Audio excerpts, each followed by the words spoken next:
Global skill development mission में आपका स्वागत है। पिछले सेशंस में हमने मेथड्स की जानकारी ली है, जिसमें हमने ये देखा कि मेथड्स मुख्यतः दो प्रकार के हैं, प्री डिफाइंड और यूजर डिफाइंड। प्री डिफाइंड के कुछ एग्जांपल्स को हमने वर्कआउट किया और इसी तरह से यूजर डिफाइंड के एक एग्जांपल को भी हमने वर्कआउट किया। इस सेशन से हम बात करेंगे मेथड्स को पूरी तरह से समझना, उसके कौन कौन से पार्ट है, किस तरह से प्रयोग किए जाते हैं, ये सब चीज़ें। यदि आप यहाँ देखें तो मेरे पास यहाँ पे पब्लिक स्टैटिक वॉइड मेन एक मेथड है जो हम लोग मुख्यतः यूज़ कर रहे हैं काफ़ी प्रोग्राम्स के साथ। इस सेशन में हम मेथड से रिलेटेड सभी एस्पेक्ट को समझने वाले हैं बारी बारी से। यदि आप यहाँ देखें तो मैंने कुछ आइटम्स के ऊपर की तरफ एरो लगाया है, जैसे public, static, void, main, string. इस तरह से ब्लॉक शुरुआत में और ब्लॉक के एंड में भी दो एरो लगाए हैं और एक बीच के कंटेंट के लिए भी। बारी बारी से सभी एरोस को डिस्कस करते हैं क्योंकि सभी इंपॉर्टेंट पार्ट हैं मेथड्स के डिक्लेरेशन में। सबसे पहले यदि हम, जैसा हमने पिछले सेशंस में भी देखा कि किस प्रकार से एक बेसिक मेथड को बना सकते हैं, तो उसके लिए हम पब्लिक वॉइड शो टोटल या public static void get salary या पब्लिक वेडिड या पब्लिक वॉइड कॉल बोनस, कुछ ये तीन एग्जाम्पल मैंने यहाँ पे क्रिएट किए हैं। इस तरह के एग्जाम्पल आप पिछले सेशंस में देख चुके हैं। यदि मैं इस तरह के मेथड्स बनाना चाहता हूँ जिसमें यदि ध्यान दें तो पहला जो मेथड है वो स्टैटिक नहीं है, ना लास्ट वाला मेथड स्टैटिक है, केवल बीच वाला मेथड जो स्टैटिक है। तो यदि मैं इनको अगर कॉल करूँ तो कॉल करने का क्या तरीका रहेगा। अभी तक हमने जो डिस्कस किया है वो डिस्कस किया है कि किसी भी क्लास का ऑब्जेक्ट बनाएं, जैसे OBJ यहाँ पे ऑब्जेक्ट है मेरी क्लास का, और यदि मेथड स्टैटिक है तो डायरेक्ट आप उस मेथड का नाम देकर कॉल कर सकते हैं। जैसे मैंने यहाँ पे गेट सैलरी नाम दिया है और इससे मेरे पास ये प्ले हो जाएगा, इससे मेरे पास ये है मेथड एग्जीक्यूट हो जाएगा। यदि आप नीचे की तरफ देखें तो मैंने एक शो टोटल मेथड बनाया है जो स्टैटिक नहीं है। यदि मुझे किसी नॉन स्टैटिक मेथड को कॉल करनी है तो उसके लिए मुझे ऑब्जेक्ट का यूज़ करना ज़रूरी है। इस कारण मैंने यहाँ पे ऑब्जेक्ट लिया है और ऑब्जेक्ट के साथ शो टोटल और ऑब्जेक्ट के साथ कॉल बोनस मेथड को कॉल किया है। अब हमने जैसे अभी डिस्कस किया था, बारी बारी से सभी टॉपिक्स को जो कि मेथड से रिलेटेड है उनको कवर अप करने वाले हैं। जैसे सबसे पहले हम बात करेंगे यहाँ पे एक्सेस स्पेसिफायर की। यदि आप यहाँ देखें, हमारे पास सबसे पहला एक कीवर्ड यूज़ किया गया है किसी भी मेथड के आगे जो हम यूज़ कर रहे हैं काफ़ी देर से, जिसका नाम है पब्लिक। इसे हम एक्सेस स्पेसिफायर कहते हैं। यह हमारे पास एक एक्सेस स्पेसिफायर है। एग्जैक्टली एक्सेस स्पेसिफायर करता क्या है?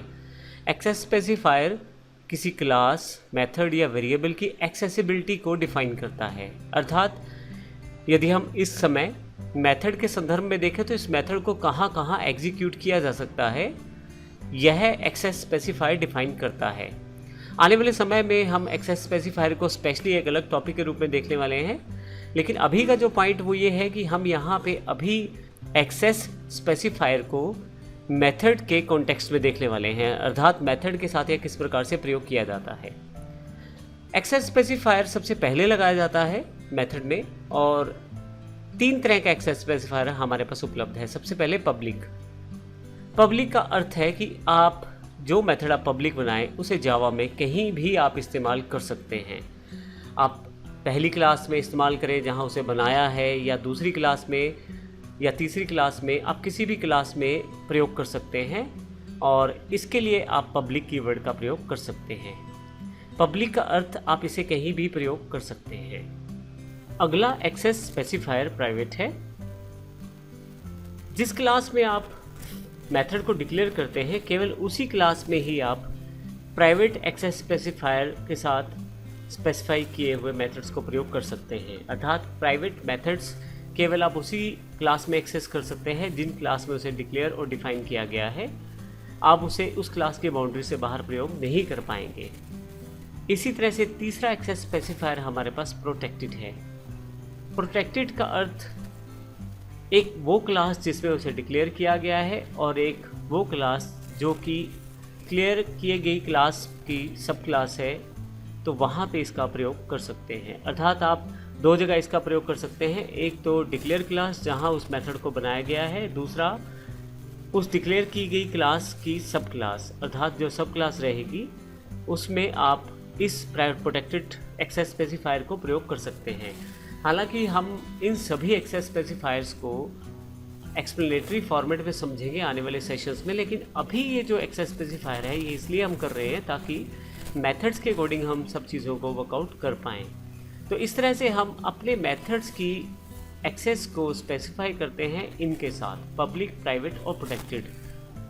तो यहाँ पे अगर मैं सार के रूप में कहूँ तो पब्लिक अर्थ वो मेथड जो सब जगह आप एग्जीक्यूट कर सकते हैं कॉल करके, प्राइवेट वो मेथड जिसको आप केवल अपनी ही क्लास में प्रयोग कर पाएंगे, प्रोटेक्टेड वो मेथड जो केवल अपनी क्लास और उस क्लास की सब क्लास दो जगह आप प्रयोग कर पाएंगे।